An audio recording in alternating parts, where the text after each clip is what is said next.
मित्रांनो नमस्कार, मी पुरुषोत्तम आवारे पाटील. आपण बघतात रोखोक. गेल्या 20 ते 21 दिवसापूर्वी बीड जिल्ह्यातल्या केज तालुका आणि केज तालुक्यामध्ये मस्साजोग या गावचे सरपंच संतोष देशमुख यांची जी हत्या झाली, अतिशय निरघृणपणे अशी जी हत्या झाली, त्या हत्येचा आगडोंब संबंध महाराष्ट्रामध्ये पसरला. परवा बीडला जिल्हाधिकारी कार्यालयावर मराठा समाज आणि एकूणच या घटनेनं व्याकुळ झालेले, या घटनेचे संतप्त पडसाद उमटलेले लाखो लोक एकत्र आले आणि त्यांनी एक विराट असा मोर्चा काढला.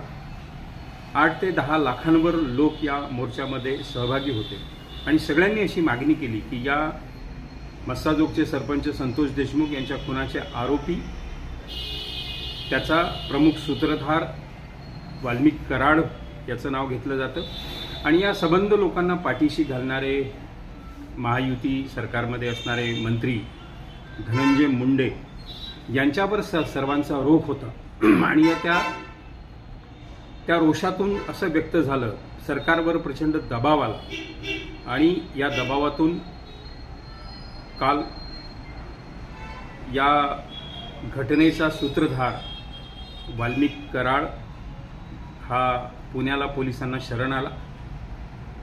खरं म्हणजे हा तपास CIDच्या पथकाकडे देण्यात आला असल्यामुळे 8 ते 10 पथकं वाल्मिक कराडच्या शोधार्थ त्यांनी वेगवेगळ्या ठिकाणी पाठवली होती, पण पोलिसांना अपयश आलं.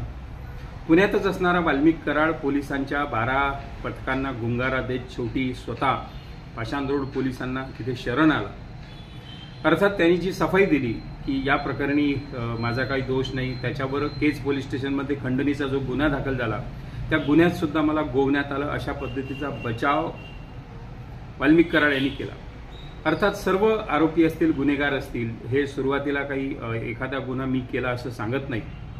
ते सगळे लोक या पद्धतीचा बनावर असतात आणि दिशाभूल करण्याचा प्रयत्न करतात. वाल्मिक कराड याची जी दहशत आहे, त्या मोर्चामध्ये ज्या पद्धतीने भाजपचे आमदार, राष्ट्रवादीचे आमदार यांनी सांगितलं की मागच्या काळामध्ये बीड जिल्ह्याचं पालकमंत्री पद कसं वाल्मिक कराडला भाड्याने धनंजय मुंडेंनी दिलं होतं, प्रति पालकमंत्री तो कसा होता आणि त्याच्या दहशतीतून सगळ्या या घटना कशा झाल्या. परळी आणि बीड जिल्हा हा जणू काही महाराष्ट्राचा नवा बिहार होतोय की काय, या पद्धतीचे आरोप अनेक वर्षांपूर्वी होत आहेत.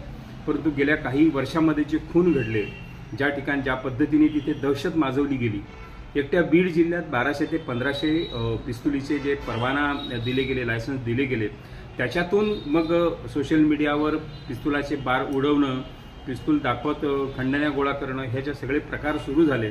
त्याच्यातून हा प्रश्न ऐरणीवर आला. नागपूरचं हिवाळी अधिवेशन जे झालं, त्या हिवाळी अधिवेशनात सुद्धा बीड जिल्ह्यातली ही गुंडगिरी, बीड जिल्ह्यातली ही खंडणीखोरी आणि एकूणच हत्येचं सत्र, त्या निमित्ताने भीतिग्रस्त झालेला बीड जिल्हा याचे पडसाद उमटले.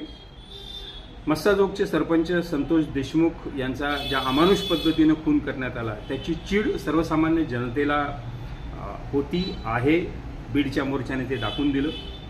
मराठा आरक्षण आंदोलनाचे जनक जे आहेत मनोज जरांगे पाटील यांनी यात उडी घेतली आणि त्यांनी त्या मोर्चामध्ये जाहीर केलं की महाराष्ट्रभरातल्या सगळ्या जिल्ह्यांमध्ये अशा पद्धतीचे मोर्चे आयोजित केले जातील, जोपर्यंत सर्व खुनी, याचे सूत्रधार आणि त्यांना पाठिंबा देणारे, त्यांना पाठीशी घालणारे मंत्रिमंडळातले सहकारी असतील, राजकारणी असतील, त्यांना जोपर्यंत अटक होत नाही तोपर्यंत हे मोर्चे महाराष्ट्रभरात सुरू राहतील.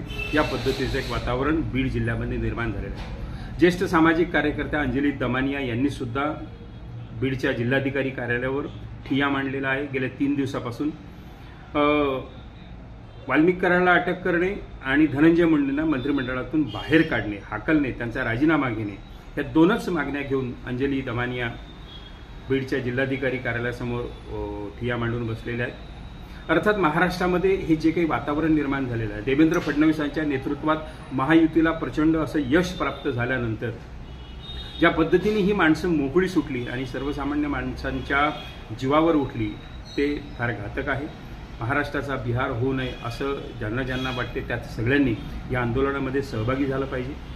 महाराष्ट्रातल्या गुंडगिरीचा लोकशाही पद्धतीनं समाचार घेताना, त्याला विरोध करताना बीड जिल्ह्यातल्या जनतेनं सुद्धा अशा काही घटना या संदर्भातल्या सगळ्या राजकीय चेलेसपाट्याकडून घडल्या असतील तर त्याचं सोशल मीडियातून त्या संदर्भामध्ये व्यक्त झालं पाहिजे. बीड जिल्ह्यामध्ये एकूणच धनंजय मुंडे, त्यांचे गुंडे, त्यांचे आका या सगळ्यांची फार दहशत आहे असे आरोप वेगवेगळ्या पद्धतीनं होत आहेत. अर्थात या आरोपामध्ये किती तथ्य आहे हे प्रत्यक्षात तपासानंतर उघड होईल. बीड जिल्ह्यातले अनेक पत्रकार माझे मित्र आहेत. त्या पत्रकारांना मी विचारलं तेव्हा त्यांनी सांगितलं की बीड जिल्ह्यातलं एकूणच पोलीस प्रशासन, जिल्हा प्रशासन हे सगळं मुंडेंच्या खिशात असते. कारण की मुंडे त्या ठिकाणी कलेक्टर आणतात, त्या ठिकाणी SP आणतात, तहसीलदार, SDPO, प्रांत हे सगळे जर मुंडे आणत असतील आणि त्यांच्या प्रमुख कार्यकर्त्यांच्या उजवा हात, डावा हात या अशा कार्यकर्त्यांच्या विरोधात काही प्रकरणं दाखल झाली तर प्रशासन अशा वेळी मुंडेंचा आदेश मानतात आणि त्या सगळ्यांचं पाठराखण करतात असं दिसून आलेलं आहे. मित्रहो, हे अतिशय भयंकर आहे. महाराष्ट्रामध्ये अशा पद्धतीचं कोणत्या जिल्ह्यात असेल असं वाटत नाही. एकूणच फडणवीसांसमोर एक मोठं आव्हान आहे. ज्या पद्धतीनं त्यांना प्रचंड असं यश लोकांनी विधानसभेत दिलं, एक व्हिक्ट्री या पद्धतीची झाली आणि दुसऱ्या बाजूला हे नागडं वास्तव जर बीड जिल्ह्यातलं असं येत असेल तर असे किती जिल्हे आहेत, असे किती छोटे छोटे संस्थान आहेत की जे राजकारणी लोकांनी स्वतःच्या दादागिरीचं, दहशतीचं आणि गुंडगिरीची ठिकाणं उघड करून ठेवलेली आहेत. या सगळ्यांचा बंदोबस्त करण्याचं एक मोठं आव्हान मुख्यमंत्री देवेंद्र फडणवीसांसमोर आहे. धनंजय मुंडेंच्या संदर्भामध्ये धनंजय मुंडे मुळातच हे वादग्रस्त व्यक्तिमत्व आहे.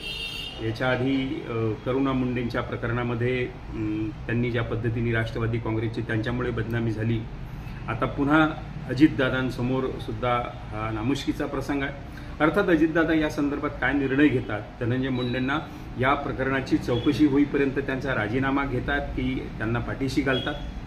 भारतीय जनता पक्ष मला वाटते लोकशाहीची बूज राखणारा जर पक्ष असेल असा त्यांचा दावा असेल.